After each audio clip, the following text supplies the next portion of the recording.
저희는 올해로 결혼한 지 3년 된 부부입니다.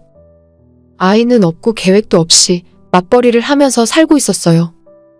신혼의 달콤함은 진작에 끝났고 이제는 정으로 살아가고 있는데 최근 들어서 남편이 제게 함부로 대하는 모습을 점점 보이더라고요. 지금까지는 그래도 부부니까 참고 살았는데 더 이상 같이 살아봐야 서로 좋은 모습 못 보고 살 것 같아서 제가 먼저 결심하고 행동하려 합니다.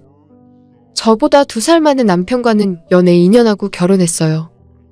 다른 사람들도 대부분 그렇겠지만 남편이 저를 더 많이 좋아했었고 연애할 때부터 신혼 때까진 제 말 한마디에 죽는 신용까지 하던 남자입니다. 평소에 제가 뭘 좋아하는지 다 기억해놨다가 기념일도 아닌데 제게 깜짝 선물로 놀라게 하고 먹고 싶다는 게 있으면 주말에 2시간씩 운전해서 맛집 찾아가서 먹여주던 사람이에요. 저는 소프트웨어 개발자로 일을 하고 있는데 평범한 회사 영업직으로 일하고 있는 남편보다 연봉이 좀 더 높습니다.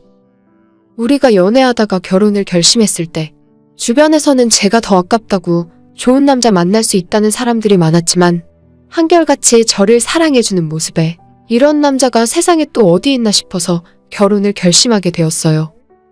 정말 이 사람이라면 끝까지 나만 바라보고 살 거라 굳게 믿었었는데 지금은 믿는 도끼에 발등을 왕창 찍어버리고 배신감에 몸서리치고 있습니다.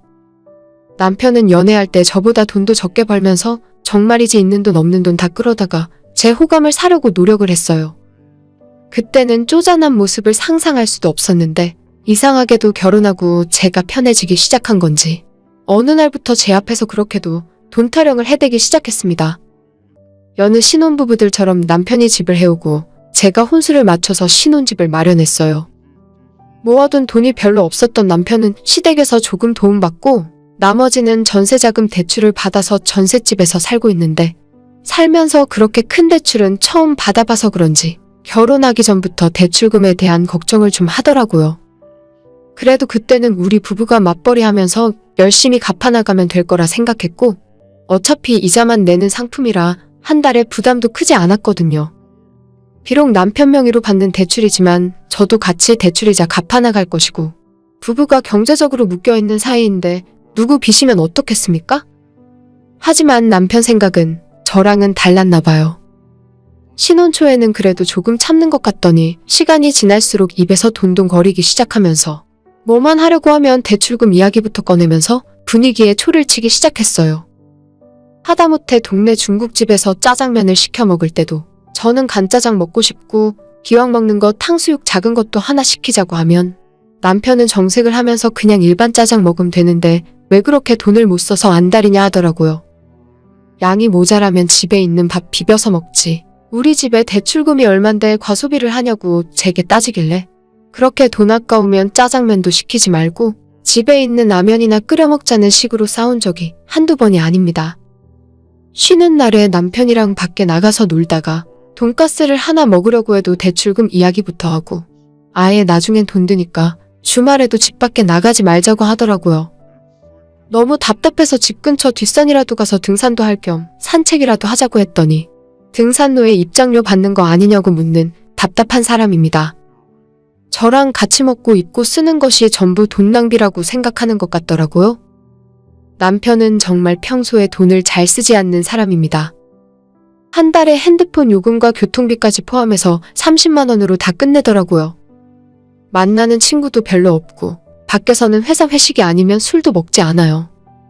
누가 사준다고 해도 얻어먹으면 나중에 자기가 사줘야 하니까 안 마신대요. 제가 회사 사람들이랑 어떻게 그렇게 성 긋고 사냐고 내가 카드 줄 테니까 한번 얻어먹으면 다음엔 당신이 한번 사라고 이야기해도 어차피 제 용돈도 우리 부부 공동 재산이니까 그 돈 아까워서 쓰기 싫다고 한 번도 술자리 가는 꼴을 못 봤어요.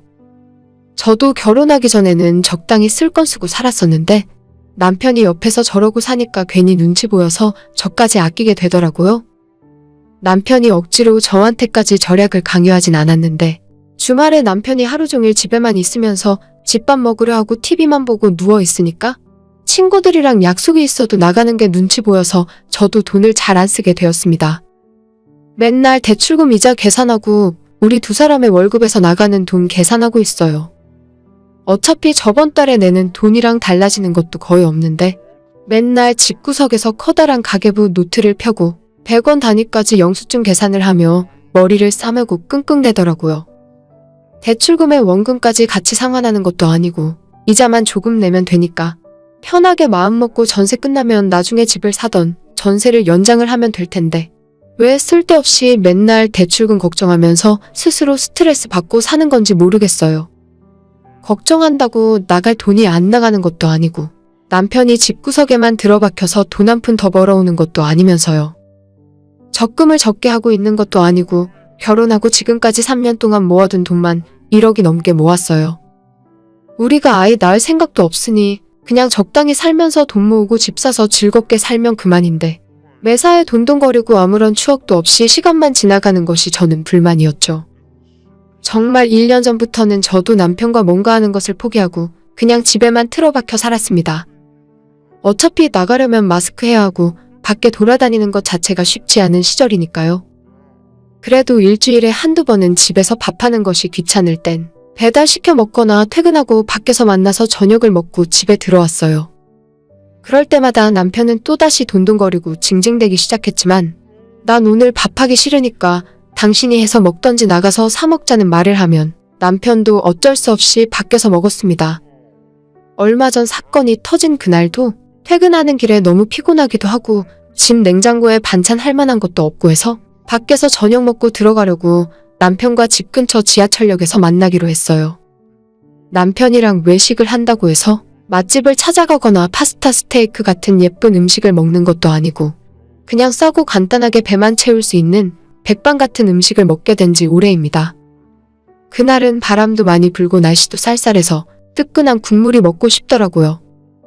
남편이랑 국밥을 먹으러 가자고 해서 집 가는 길에 자주 가는 국밥집으로 들어갔습니다. 저는 뼈해장국을 시켰고 남편은 손에 묻히는 것이 싫다고 해서 순대국밥을 하나 시켰어요. 평소에 남편이 저보다 밥 먹는 시간이 훨씬 빠릅니다. 연애할 때는 제가 먹는 속도에 맞춰서 천천히 먹기도 하고 혼자 먼저 다 먹더라도 제가 밥 먹는 모습 지켜봐 주기도 하더니 요즘 들어서는 둘이서 외식을 해도 혼자 후딱 먹어치우고는 핸드폰만 보고 있어요. 그날도 저는 뼈도 뜯어야 하고 뜨거운 국물 시켜가며 천천히 먹고 있었는데 10분도 안 되어 혼자 순대국밥 국물까지 싹싹 비우고는 혼자서 핸드폰으로 게임하고 있더라고요. 그러거나 말거나 저는 젓가락이랑 손가락을 써서 뼈에 붙은 고기를 잘 발라서 먹고 있는데 앞에서 남편이 바라보는 시선이 느껴졌어요. 제가 왜 그렇게 쳐다보냐고 한마디 했더니 남편 하는 말이 오늘 많이 배고팠나 보네. 진짜 잘도 먹는다. 라고 하는 겁니다. 별 이야기는 아니었는데 은근히 듣는데 짜증도 나고 기분이 좋진 않았지만 애써 무시하고 제 밥에나 집중하고 있었어요. 국물에 밥까지 말아서 한 그릇 싹싹 비우고 마지막으로 아껴뒀던 뼈를 붙들고 쪽쪽 빨고 있었는데 남편이 저를 경멸하는 듯한 눈빛으로 바라보고 있더라고요. 지금까지 제가 남편은 물론이고 사람한테 이런 식의 눈빛을 받아본 것은 처음이라서 왜 그런 눈으로 보는데? 라고 물어봤더니 남편이 한참을 더 저를 째려보다가 여자가 어떻게 그런 식으로 더럽게 먹냐면서 너 진짜 정 떨어진다. 라고 하는 겁니다. 그 말을 함과 동시에 자리에서 일어나더니 자기 가방만 챙겨들고 혼자 집으로 가버리더라고요. 심지어 음식값 계산도 안 하고 그냥 나가버렸습니다. 저 진짜 식당에서 한 손으로 뼈 들고 한 손으로는 젓가락 들고 살 발라 먹고 있다가 너무 황당하고 창피해서 얼굴이 새빨갛게 달아올랐어요. 태어나서 이런 모멸감은 처음이라 눈물까지 막 나오려고 하는데 식당에 사람들이 많아서 차마 그럴 순 없었습니다. 먹던 것도 그만두고 계산을 하고 집으로 돌아왔는데 남편은 혼자 자기 방에 문 닫고 들어가더니 나와보지도 않더라고요. 그때 기분으로 이야기했다가는 제가 큰 사고 칠 것 같아서 일부러 저도 말 안 걸고 안방 들어가서 문 닫고 있었습니다. 남편은 끝까지 안방에 들어오지도 않았고 제게 먼저 사과하지도 않았어요.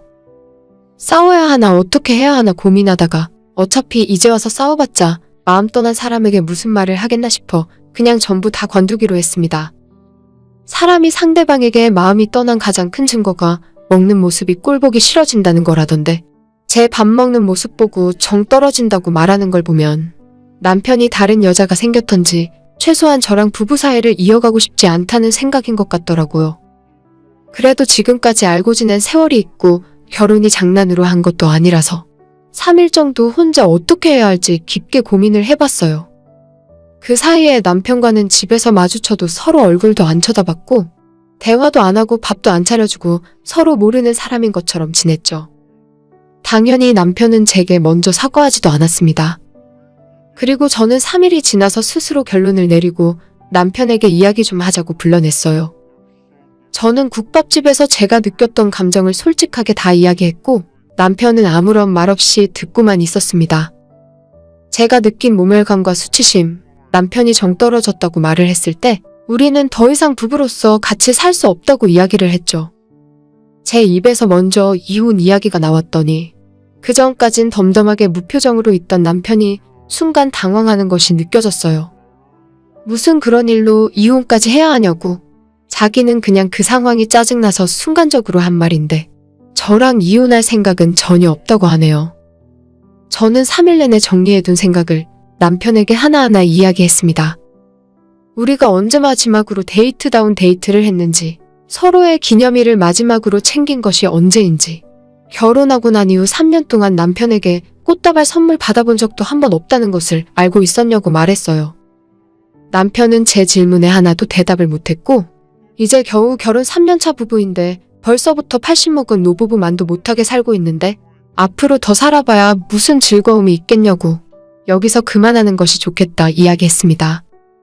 그 상황에서 많이 당황한 남편이 기껏 한다는 소리는 우리가 같이 돈 벌어서 대출금도 갚아야 하고 적금도 넣어야 한다더라고요. 남편에게는 밥 해주고 집안일 해주고 같이 돈 벌어주는 사람이 필요한 거였을 뿐 함께 사랑하며 아껴주는 부부관계는 전혀 관심이 없어 보였습니다. 차라리 잘 됐다 싶었어요. 나랑 이렇게 생각이 다른 사람이라서 헤어질 때 미련도 없을 것 같더라고요. 신혼집은 어차피 전세 대출 갚아버리면 끝인 거고 부부가 공동으로 모으던 적금만 제가 60%, 남편이 40% 정도로 계산해서 나눠 갖기로 했습니다. 왜 제가 더 많이 가져가냐면 우리가 지금까지 3년 동안 벌은 돈을 다 계산해보니 제가 그 정도 많이 벌었더라고요. 집안일도 제가 더 많이 하면서 살았고 시아버님 은퇴하시고 경제력 없는 시부모님에게 매달 용돈 보내드린 것도 있지만 이혼하는 마당에 쪼잔하게 그런 것까지 계산하고 싶진 않았어요. 남편도 그 부분에서 할 말이 없었는지 6대 4로 나누자고 해도 아무런 반박을 하지 못하더라고요. 그저 뒤늦게 제게 꼭 이혼해야 하는 거냐고 다시 묻길래 나는 정 떨어졌다고 말하는 사람과는 하루도 같이 못 살겠어. 당신이랑 마주 앉아서 밥도 먹을 수 없는데 어떻게 우리가 같이 살 수 있겠니? 라고 이야기하고 간단한 짐만 챙겨서 집을 나왔습니다. 지금은 제가 다니는 회사 근처에 혼자 살만한 오피스텔을 전세로 구해서 거기서 지내고 있어요. 신혼집에 있던 혼수들은 냉장고나 침대 같은 커다랗고 비싼 물건은 전부 우리 친정집으로 보내버렸고 제가 당장 꼭 필요한 것들만 지금 사는 오피스텔로 챙겨왔습니다. 시부모님들이 번갈아가며 제게 전화하셔서 왜 이혼하냐고 부부가 서로 싸울 수도 있고 권태기가 오면 극복해가며 사는 거지 다시 한번 생각하라고 말씀하셨지만 우리가 아이 낳을 생각도 없는데 부부 사이에 사랑하는 마음까지 다 식어버리니까 결혼 생활을 이어갈 원동력이 하나도 없더라고요. 남편은 그렇게 징징대던 대출금을 한 번에 갚을 수 있어서 좋고 저는 다시 예전처럼 자유롭게 친구들도 만나고 혼자 먹고 싶은 것도 사 먹으면서 즐겁게 살 수 있을 것 같아요. 사실 이미 이혼한 거나 다름없지만 남편이 자꾸 이혼 서류에 도장 찍는 것을 미루면서 제 연락을 피하고 도망만 다니고 있더라고요. 그러거나 말거나 우리가 다시 합쳐서 살 가능성은 전혀 없고 남편이 끝까지 도망 다니면 소송이라도 해서 이혼 절차를 마무리 지을 계획입니다. 그렇게 제가 먹는 음식, 제가 쓰는 돈 아까워하던 남편인데 이제 와서 생각해보니 제가 벌어오던 돈이 생각이 나고 공짜로 해주던 집안 일들이 아쉽게 느껴지나 봐요. 결혼하고 지금까지 3년 동안 아쉬운 순간이 한두 번이 아니었는데 남편이 생각이 있겠지. 젊을 때 열심히 벌고 돈 아껴서 집 사려고 그러는 거라 생각하고 참고 넘어갔어요. 단 한 번도 남편에게 서운하다 말해본 적 없었습니다. 가만히 있으니까 제가 만만하고 우습게 보였나 봐요. 얼마 벌지도 못하면서 지질이 궁상 떨고 아끼면서 사느니 저는 열심히 일해서 더 벌고 필요한 곳에 돈 쓰면서 살랍니다. 오늘의 제 이야기는 여기까지입니다. 끝까지 들어주셔서 정말 감사드려요. 다들 행복하시고 좋은 하루 보내시길 바랍니다.